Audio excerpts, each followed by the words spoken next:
नमस्ते। आप खर्चा पानी देख रहे हैं। आज शुक्रवार है, वीक का आखिरी शो है और ये हमारा इकोनॉमिक बुलेटिन भी। इस पर हम दो बड़े मसलों पर आज चर्चा करेंगे और इस चर्चा के लिए हमारे साथ हैं नरेंद्र ठाकुर जी। डॉक्टर नरेंद्र ठाकुर दिल्ली यूनिवर्सिटी में पढ़ाते हैं, आप इनसे वाकिफ हैं। तो शुरू करते हेलो हैं। और प्रशांत। पहले दोनों टॉपिक्स के बारे में मैं थोड़ा बता दूं आपको। पहला टॉपिक जो है वो है रुपए के ऊपर। जो रुपया है हमारा, जो हम रोज खर्च करते हैं, वो 18 महीने में सबसे निचले तबके तक गिरा है। तो मतलब 75 रुपए 52 पैसे पर डॉलर के मुकाबले रुपया कल बंद हुआ था, जब मार्केट बंद हुई थी। और जो दूसरी खबर है जिस पर हम चर्चा करेंगे, कुछ ही दिनों पहले, महज 2 दिन पहले, ग्लोबल वर्ल्ड इनइक्वालिटी रिपोर्ट, जो वर्ल्ड इनइक्वालिटी रिपोर्ट है, वो जारी किया गया था। और उसमें भारत की स्थिति बहुत ही खराब पाई गई थी। उसको लेकर ऐसा बताया जा रहा है, उसमें सजेशन है कि अगर 25% टैक्स लगाया जाएगा भारत में, तो स्थिति बहुत बेहतर हो जाएगी। इनइक्वालिटी यानी कि जो गैर बराबरी है, वो कम होगी। इन दोनों मसलों पर आज हम चर्चा करेंगे।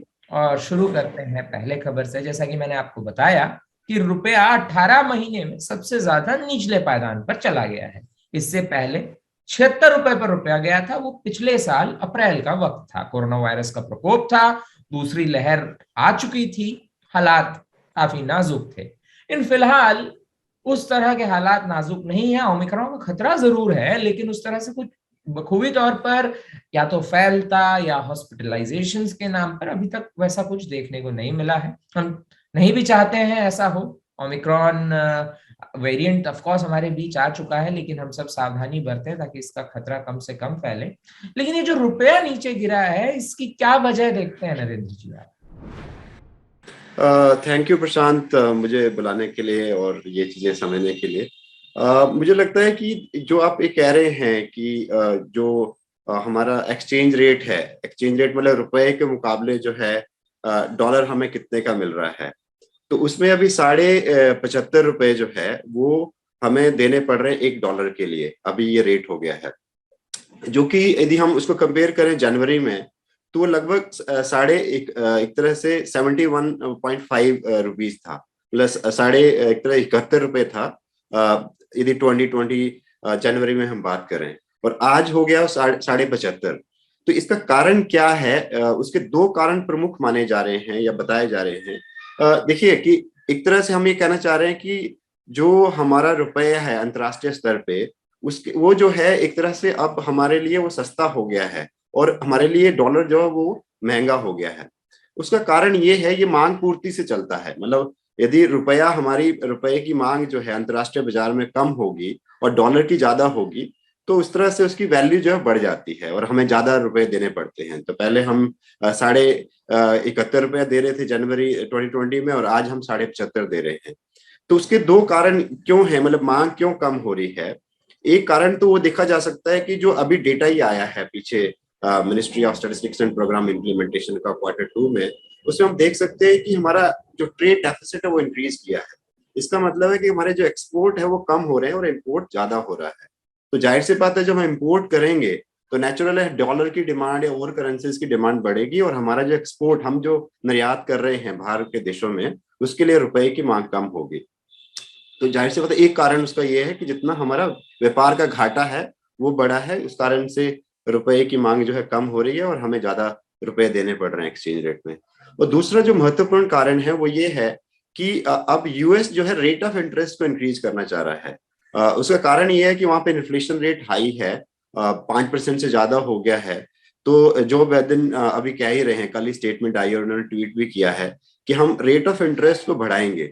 क्योंकि यदि रेट ऑफ इंटरेस्ट को बढ़ाएंगे, जब भी वो अपने इन्फ्लेशन को, वहां पे जो बढ़ता हुआ इन्फ्लेशन है उसको कंट्रोल करेंगे। तो जैसे ही रेट ऑफ इंटरेस्ट बढ़ता है, तो यहाँ पे जो फॉरेन एक तरह से इन्वेस्टमेंट आती है, फॉरेन पोर्टफोलियो इन्वेस्टमेंट उसको बोलते हैं, जो विदेशी संस्थागत निवेशक होते हैं वो यहाँ निवेश करते हैं।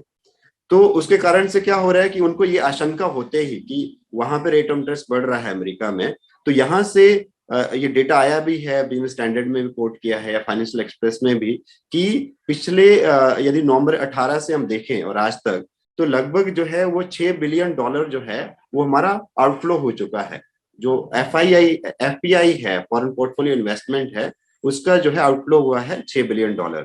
तो उससे जाहिर सी बात है कि रुपए के लिए मांग कम हुई है, चाहे वो इन्वेस्टमेंट के बारे में बात है, चाहे एक तरह से निर्यात के बारे में बात है। इन दोनों कारणों से जो है हमारा रुपया जो है वो सस्ता होता जा रहा है, और मतलब एक तरह से हमारे लिए डॉलर जो है महंगा हो रहा है। ये एक चिंताजनक बात है।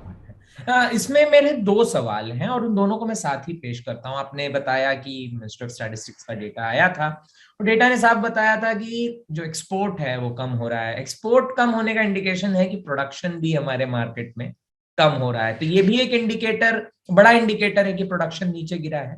इस पर भी अपनी बात रखिएगा जो हमारे मार्केट में प्रोडक्शन में कमी आई है। और दूसरा, आम लोगों के लिए, मेरे लिए, आपके लिए, हमारे दर्शकों के लिए इस रुपए का वैल्यू कम होने से डायरेक्ट क्या इम्पैक्ट पड़ेगा? बताया आपने, फॉरेन पोर्टफोलियो इन्वेस्टर्स का इन्वेस्टमेंट गया है, उन्होंने हाथ खींच लिया है, वो है, लेकिन डायरेक्ट इम्पैक्ट हमारे रोजमर्रा की जिंदगी में क्या डायरेक्ट इम्पैक्ट पड़ने वाला है? एक तो जो आप कह रहे हैं बिल्कुल, जो डेटा जनरली कुछ इकोनॉमिक्स कह रहे थे कि रिकवरी है और वी शेप रिकवरी है। जो जीडीपी ग्रोथ रेट का जो डेटा आया था कि 8.4% ग्रोथ रेट है, लेकिन काफी इकोनॉमिक्स या जो रियल थिंकर्स हैं वो बोल रहे हैं कि ये अभी भी हमें चिंताजनक बात है कि देख हमारा ट्रेड डेफिसिट ज्यादा है, जिसमें कि कंजम्पशन एक्सपेंडिचर भी हमारा जो है कम है, जो प्री कोविड पेंडेमिक से पहले जो था, या 2019 में, अर्ली 2020 में, और उसमें गवर्नमेंट एक्सपेंडिंग भी कम हुई है। तो ये चिंताजनक बात है और उससे रिफ्लेक्ट हो रहा है कि कहीं ना कहीं उसको कंट्रोल करने की जरूरत है। इस चीज को हम समझना होगा। प्रोडक्शन लेवल पे जो हम बात कर रहे हैं, या जो आर्थिक समृद्धि के रूप में जो बात कर रहे हैं। जो आपका दूसरा प्रश्न है कि आम लोगों की जिंदगी में उसका क्या फर्क होगा, तो एक तो ये कह सकते हैं कि जो स्टॉक मार्केट में जिन्होंने पैसा लगा रखा है, नेचुरल है कि जब वो आउटफ्लो होता है यहाँ से, यदि जो विदेशी संस्थागत निवेशक हैं वो यदि वो बाहर पैसा ले जाते हैं, तो यहाँ पे जो रिटर्न है, जो स्टॉक मार्केट में जो रिटर्न है वो कम होगा, क्योंकि उसका जो सेंसेक्स की जो वैल्यू है वो कम होगी, जो निफ्टी की वैल्यू है वो कम होगी। तो जाहिर सी बात है कि उसका जो एक तरह से मल्टीपल चेन इफेक्ट्स होते हैं कि यदि, जाहिर सी बात है, यदि यहाँ पे इन्वेस्टर ज्यादा आते तो हमारे प्राइसेस भी ज्यादा होते स्टॉक मार्केट के और बेटर होते, तो उससे जो है कहीं ना कहीं स्टॉक में जो इन्वेस्ट कर रहे हैं लोग उनको फायदा होता।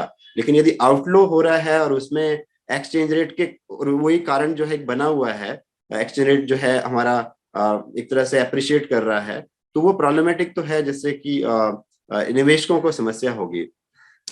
जहां तक बात है कि और आम जिंदगी में मैं उस चीज को समझने की कोशिश हम लोग करें, तो यदि अर्थव्यवस्था में इंस्टेबिलिटी होती है प्रशांत, तो एक्चुअली तो जैसे हम कह रहे हैं ना कि जब जीडीपी ग्रोथ रेट का जो बेस ऑलरेडी पहले हमारे पास कम है, 7.4% नेगेटिव में थे हम लास्ट ईयर, और अब यदि हमने 8.7% भी अचीव कर रहे हैं सेकंड क्वार्टर में, तो इसका मतलब है कि हमारी ग्रोथ रेट ऑलरेडी कम है। और यदि हम एक्सपोर्ट और कम करे जा रहे हैं और हमें पैसा ज्यादा देना पड़ रहा है इंपोर्ट करने के लिए, तो इसका मतलब है कि आर्थिक स्थिति जो है वो अर्थव्यवस्था की भी खराब हो रही है और आम लोगों की स्थिति भी खराब होगी। क्योंकि यदि जीडीपी ग्रोथ रेट हमारा इस तरह का होगा, अनस्टेबल होगा या कम होगा, तो रोजगार का सृजन भी कम होगा, और या फिर जो वेज होगी लोगों की वो भी कम दी जाएगी, क्योंकि यदि उत्पादन कम होगा तो फिर एक लेवल पे हम कहेंगे कि रोजगार भी कम होगा, और जो आय दी जा रही है, जो उसको मेहताना दिया जा रहा है, उसको बोलते हैं मजदूरी दी जा रही है, उसमें भी कमी आएगी। रुपए का कम होना हम ये कह सकते हैं कि एक हमारी अर्थव्यवस्था के लिए एक खराब संकेत है। लोगों की आय पर इसका सीधा इम्पैक्ट पड़ने वाला है आने वाले समय में। बढ़ते हैं हमारे अगले खबर की तरफ, और खबर है वर्ल्ड इनइक्वालिटी रिपोर्ट से जुड़ी हुई। वर्ल्ड इनइक्वालिटी रिपोर्ट 2 दिनों पहले ही आया था, और उस दिन आपने देखा था, उस दिन खुद नरेंद्र ठाकुर ही उसे एक्सप्लेन कर रहे थे, हमारे प्रोग्राम पर थे, खर्चा पानी पर थे। लेकिन इस रिपोर्ट में कुछ सजेशंस आए हैं, और सजेशंस जुड़े हुए हैं कॉर्पोरेट टैक्सेशन से। मल्टीनेशनल जो बड़ी कंपनियां हैं, जो बहुराष्ट्रीय कंपनियां हैं, उन पर कितना टैक्स होना चाहिए। तो वर्तमान की अगर बात करें तो 15% टैक्स है, लेकिन ये रिपोर्ट कह रही है कि 25% टैक्स होना चाहिए। भारत की बात करें अगर, और थोड़ा पीछे चले जाएं, बीजेपी सरकार से पहले यूपीए 2 की जो सरकार थी उस तक भी अगर जाके देखें, तो कॉर्पोरेट्स को बड़ी टैक्स रियायतें हमारे देश में देने का एक प्रचलन यूपीए दो के दौर से बन गया था। इनफैक्ट अगर उससे पहले भी देखें तो कभी ना कभी कॉर्पोरेट टैक्स दिया गया। सुपर रिच को टैक्स करने का जो सेक्शंस रहे हैं हमारे देश में, जो रियायतें काफी रही हैं, आम लोगों के लिए रियायतें कम होती हैं हमेशा। तो नरेंद्र जी, आप इसे इस रिपोर्ट में जो सजेशन है कि दुनिया भर में अगर गैर बराबरी को कम करना है तो कम से कम इन बहुराष्ट्रीय कंपनियों को 25% टैक्स इन पर लगाना पड़ेगा। भारत भी उसी कड़ी का हिस्सा है। आप भारत की परिस्थिति को वर्तमान तौर पर कैसे देखते हैं? यहाँ की सरकारों का, पूर्ववर्ती और वर्तमान सरकार का क्या रवैया रहा इस पर, और हमें क्या करना चाहिए जिससे ये सिचुएशन सुधर सकती है? क्या जो वर्ल्ड इनइक्वालिटी रिपोर्ट है उसमें जो बातें बताई गई हैं उससे चीजें दुरुस्त हो सकती हैं भारत के लिए? बहुत अच्छा प्रश्न है प्रशांत, और मुझे लगता है कि इसको बिल्कुल एजेंडे पे लेना चाहिए। और यदि ये वर्ल्ड इनइक्वालिटी रिपोर्ट जो इंटरनेशनल रिपोर्ट है वो ठीक कह रही है कि ये जो 15% जो है एक लॉबी बोल रही है, कॉर्पोरेट लॉबी है या जो मल्टीनेशनल कंपनीज हैं या कुछ गवर्नमेंट है जो सपोर्ट कर रही है उसको, कि 15% टैक्स हो। लेकिन यदि ये रिपोर्ट कह रही है कि 25% टैक्स हो, तो उसका रीजन है, उन्होंने प्रॉपर एक मैक्रो लेवल पे डेटा दिया है जिसमें ये बताया है कि जो आय की असमानता है वैश्विक स्तर पे भी और जो देशों में जैसे भारत में भी वो बढ़ी है पिछले 20-30 साल से। और साथ में जो आय असमानता के साथ जो है जो संपत्ति की जो असमानता है वो भी बढ़ी है। और उसको उन्होंने बहुत अच्छा डेटा दिया है। मैं 2-3 डेटा इसमें कोट कर सकता हूँ, अभी मैं इस रिपोर्ट को देख भी रहा था कि जो 50% जो लोग हैं विश्व स्तर पे, उनके पास जो है सिर्फ 2% संपत्ति है पूरे विश्व की। मतलब 50% के जो लोग जो एक लेवल पे गरीब हैं, उनके पास 2% जो है संपत्ति है। तो वही जो रेशो है, जो प्रतिशत है भारत में, वो 6% है। और यदि हम 10% लोगों के पास देखें उनके पास कितनी संपत्ति है, तो लगभग वो 74-75% जो संपत्ति है ग्लोबल लेवल पे वो वैश्विक स्तर पे है, और उसका जो शेयर है इंडिया में वो 65% है। तो इतनी सारी जो असमानता है, चाहे वो आय की असमानता है, चाहे वो संपत्ति की असमानता है, वो कोविड-19 में और जो है वो एक तरह से और बढ़ी है। और इसी को लेकर लेकर ही हमें समझना चाहिए कि यह असमानता में जो गरीब तबका है, जिसमें यदि हम हिंदुस्तान में बात करें तो वो जो मार्जिनलाइज सेक्शन है, जिसमें कि दलित हैं, जिसमें कि महिलाएं हैं, जिसमें कि मुस्लिम हैं, जिसमें कि और जो माइनॉरिटीज हैं वो फेस कर रही है, या माइग्रेंट वर्कर्स हैं, या जो इंडिया में अनऑर्गेनाइज सेक्टर है 80-90%, वो जो लोग वहाँ काम कर रहे हैं वो इस समस्या को झेल रहे हैं और उनकी आय और रोजगार कम हुआ है। तो जाहिर सी बात है कि फायदा किसका हुआ है? तो ये डेटा में दिख भी रहा है, वो 10% लोगों का फायदा हुआ है, उनकी संपत्ति भी बढ़ी है खासकर कोविड-19 में, और उनकी आय भी बढ़ी है। तो जब ये बात है तो बिल्कुल ये अच्छा सजेशन है। इसको मुझे लगता है कि वो इम्प्लीमेंट होना चाहिए, गवर्नमेंट को उसको एक्टिवली पार्टिसिपेट करना चाहिए। और एक बात उसके साथ और ऐड करना चाहूंगा प्रशांत, कि इंडिया के कॉन्टेक्स्ट में आपने बात पूछी और उसमें हमें समझना चाहिए, और अर्थशास्त्री इस बात पे कह रहे हैं कि इंडिया में पिछले 7-8 सालों से ये सहमत होते हुए कि पिछली सरकारें भी इस तरह के ही जो बेनिफिट जो हैं कॉर्पोरेट टैक्स को जो है वो कम किया गया है, और जो इनडायरेक्ट टैक्सेस हैं उनको बढ़ाया गया है, या इनकम टैक्स को जो है एक लेवल पे जो है वो जो है वो मतलब सुपर रिच जो सेक्शन है उसको जो है वो कम किया गया है उसका टैक्स रेट। तो वही यहाँ पे कंपोजिशन हमें दिख रही है। पिछले यदि 5-7 सालों में हम देख रहे हैं कि इनडायरेक्ट टैक्सेस जो है, टोटल रेवेन्यू जो गवर्नमेंट को हो रहा है, भारतीय सरकार को जो रेवेन्यू हो रहा है, उसमें जो इनडायरेक्ट टैक्सेस का शेयर बढ़ रहा है और जो कॉर्पोरेट टैक्स का शेयर है वो कम हो रहा है।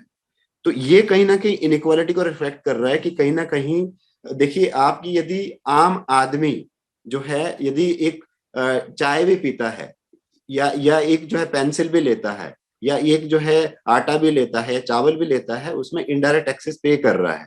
तो ये एक तरह से कैस्केडिंग इफेक्ट बोलते हैं उसको, कि चेन इफेक्ट होता है। तो आपने इनडायरेक्ट टैक्स का शेयर आपने बढ़ा दिया है पिछले 7 सालों से, और जो डायरेक्ट टैक्सेस का शेयर है जिसमें कॉर्पोरेट टैक्स मेन है वो आपने कम कर दिया है। वो हमारे टैक्स कंपोजिशन में या टैक्स रेवेन्यू में दिख रहा है पिछले 5-7 सालों से। तो इस ये एक इंपॉर्टेंट सजेशन होगा कि यदि वो शेयर कॉर्पोरेट टैक्स का कम हो रहा है, और ये world inequality report international level पे बात ये रिकॉग्नाइज कर रही है, जो कि ब्रॉडर लेवल पे इंडियन इकोनॉमिक्स या फॉरेन में जो इकोनॉमिक्स ने ये चीज बोल रहे हैं, तो ये बहुत ही बढ़िया अच्छा सजेशन है। बस सरकारों को, भारतीय सरकार को ही नहीं लेकिन और जो गरीब देश हैं जिसको ग्लोबल साउथ हम बोलते हैं, उन कंट्रीज को भी मानना चाहिए और उन सरकारों को ये हस्तक्षेप करना चाहिए। नहीं तो मुझे लगता है कि लास्ट पॉइंट मैं ये कहना चाहूंगा इसमें कि देखिए, गैर बराबरी से क्या समस्या होती है, अल्टीमेटली जो रिच सेक्शन है उनका जो प्रोडक्शन है वो भी तो नहीं बिकेगा। कहने का मतलब है कि मांग तो वही लोग कर रहे हैं, वही उस बाजार को चला रहे हैं। तो जाहिर सी बात है कि यदि वो टैक्स एक तरह से शेयर नहीं आएगा जितना एक्सेस उनकी इनकम चली गई है, मल्टीनेशनल कंपनी जो आप कह रहे हैं या जो कॉर्पोरेट्स हैं उनके पास जो आय चली गई है, उन मार्जिनल जिसके बारे में हम बात कर रहे हैं हिंदुस्तान में, और मार्जिनल ऐसे बाहर भी है, बाहर के देश भी जैसे हैं, और जैसे मान लीजिए मैं अमेरिका के बारे में बात करूं तो वहां भी अश्वेत हैं, उनकी भी आय जो है वो कम है। तो यहाँ पे जैसे दलित हैं तो उनको भी कहीं ना कहीं रीडिस्ट्रीब्यूशन के तहत सरकार को ये आय उनसे लेनी चाहिए कॉर्पोरेट टैक्स के थ्रू, और वो बांटनी चाहिए ऐसे लोगों की जो हाशिए पे लोग चले गए हैं और कोविड-19 ने उनको और ज्यादा प्रभावित किया है। नरेंद्र जी, इसमें जो मेरा आखिरी सवाल है, क्या आप एक पॉलिटिकल विल मिसिंग समझते हैं आप? क्योंकि मेरी समझ से तो ये पूर्ववर्ती और वर्तमान सरकार दोनों की पॉलिटिकल विल की कमी है कि सुपर रिच को हेवीली टैक्स नहीं किया जा रहा है। ईज ऑफ डूइंग बिजनेस के नाम पर या और बिजनेस लाने के नाम पर अगर टैक्स रियायतें बड़े घरानों को दी जाएंगी तो जो गैर बराबरी है हमारे देश में वो बढ़ती चली जाएगी। और गैर बराबरी का खतरा सिविल वॉर से भी जुड़ा हुआ है। साउथ अफ्रीका में जो कुछ हुआ पिछले दिनों वो किसी से छूता नहीं है, लोग जानते हैं। गैर बराबरी बढ़ जाएगी तो वो एक ऐसे सिचुएशन तक अग्रेवेट कर जाएगा जहां पर लोग लूट मार और ऐसी तमाम सिचुएशन तक मतलब आ जाएंगे। मतलब ये कोई बहुत ज्यादा दूर नहीं है। जैसा आप जिक्र कर रहे हैं दुनिया भर की स्थिति में और भारत की भी स्थिति में जो हमारे पास आंकड़े उपलब्ध हैं उसके मुताबिक ये तो एक बड़े खतरे की तरफ इंडिकेट करता है अगर ये ट्रेंड कंटिन्यू करता है। बिल्कुल, आपने अच्छा बोला कि यदि इस तरह की गैर बराबरी नहीं एड्रेस की जाएगी सरकारों की तरफ से तो उसमें तो समस्याएं बढ़ेंगी, और उसमें मुझे लगता है कि समस्याएं सिर्फ आर्थिक स्तर पे नहीं बढ़ेंगी गैर बराबरी के कारण, लेकिन हम ये भी देख रहे हैं कि कोविड-19 ने ये भी सिखा दिया है कि जो नेचुरल जो इसको बोलते हैं हम कि एक एक एक लेवल पे एनवायरनमेंट के जो इश्यूज हैं, मतलब पूरी दुनिया जो है वो नष्ट हो जाएगी यदि इतना इम्बैलेंस क्रिएट हो जाएगा जो हो रखा है। तो इसमें रिसोर्सेस के बहुत ही कंट्रोल बढ़िया से भी जुड़ा हुआ है कि रिसोर्सेस पर किसका कंट्रोल है। क्या जो मासेस हैं, जो बड़े तादाद में लोग हैं, जो आम लोग हैं, उनका कंट्रोल है या चंद पूंजीपतियों का, चंद बड़े लोगों का कंट्रोल रिसोर्सेस पर है? सही में। और एक उसमें होप है प्रशांत, जो बहुत आप अच्छे से बोल रहे हैं, बता रहे हैं कि जो यहाँ पे जो फार्मर्स मूवमेंट ने जो सिखा दिया है वो एक होप, एक हमें कहीं एक तरह से एक आशा की किरण दिख रही है कि यदि जैसे वर्तमान सरकार आज इन्होंने इतना एक तरह से डिसमेंटल करने की कोशिश करे जो पब्लिक वेलफेयर सिस्टम था या जो एमएसपी था या जो एक तरह से जो एग्रीकल्चर को थोड़ी सपोर्ट हो रही थी, ज्यादा नहीं लेकिन थोड़ी सपोर्ट हो रही थी, तो बिल्कुल उसको कैसे जो है विड्रॉ करने की कोशिश हुई, लेकिन किस तरह से उसको बखूबी लड़ा गया है भारतीय किसानों द्वारा और नेताओं द्वारा, उसी होप से मुझे लगता है कि वो राजनीतिक शक्ति इसी तरह से प्रेशराइज की जा सकती है। इसलिए मोदी सरकार जो इस पे मजबूर हुई है कि आप यदि कॉर्पोरेट को फायदा ऐसे पहुंचाएंगे कि जो थोड़ी बहुत जो चीजें रह भी गई हैं पब्लिक सेक्टर की या जिसको बोले कि वेलफेयर स्टेट की, वो भी आप डिसमेंटल करने की कोशिश कर रहे हैं, तो उसका मुझे लगता है इस जो आशा की किरण जो किसानों से सिखाई है, मुझे लगता है कि उसी तरह से ही चीजें आगे बढ़ाई जा सकती हैं। और मुझे तो उसको राजनीतिक स्तर पे भी मैं थोड़ा इसमें कह सकता हूँ, या इसको बोलते हैं पॉलिटिकल इकोनॉमी के रूप में भी हम बात कर सकते हैं कि देखिए यदि सरकारें कुछ लोगों का भला या कुछ पूंजीपतियों को, जो आपने बिल्कुल अच्छा शब्द यूज किया कि कुछ पूंजीपतियों का भला, एक एकाधिकार उनका यदि निर्मित करेगी तो फिर उसके लोग ही जवाब देंगे। तो वो भारतीय किसानों ने भी दिया है और भारतीय लोग भी देंगे, और जो विश्व स्तर पे चीजें हैं वो भी उसको जवाब देंगे। ये बात सही है। जो मैं इसमें अंतिम बात कहूंगा कि बिल्कुल जो अफ्रीका में आपने बात कही, साउथ अफ्रीका में या और जगह लूट खसूट तो फिर होगी यदि मान लीजिए सरकारें नहीं हस्तक्षेप करेगी ठीक से और कुछ लोगों का फायदा बचाएगी, तो जो उन लोगों का जो हक है, जो आप कह रहे हैं कि जो प्राकृतिक संसाधन है वो तो उनकी ऑनरशिप थी, उसको आप किसी और को बेच देंगे, या फिर जो रोजगार जो इन्होंने जो लोग रोजगार के लिए डिजर्व करते थे उनको आप जो है नौकरियां नहीं दे रहे हैं, या उनको आय के लिए जो एक जो है वो उनको मिलनी चाहिए थी, लेकिन आप आय किसी और को ट्रांसफर कर रहे हैं, तो जाहिर सी बात है कि उस लेवल पे इस तरह के जो आंदोलन हैं वही उसका जवाब दे सकते हैं। और उसी से ही राजनीतिक शक्ति जिसके बारे में आप बात कर रहे हैं, जो पॉलिटिकल विल है, जब भी इन लोगों की मुझे लगता है पॉलिटिकल क्लास की वो ठीक हो सकती है। ठीक है, बहुत बहुत शुक्रिया हमसे बात करने के लिए नरेंद्र जी। ये था आज का हमारा खर्चा पानी। आपको कैसा लगा जरूर बताएं। वीकेंड है, खूब अच्छे से अपना वीकेंड सेलिब्रेट करें, बढ़िया खाएं, सोएं, खेलें, कूदें। मैं प्रशांत हूँ। चलिए आपसे फिर मिलेंगे हम अगले हफ्ते खर्चा पानी के नए संस्करण, नए एपिसोड के साथ। बहुत बहुत शुक्रिया।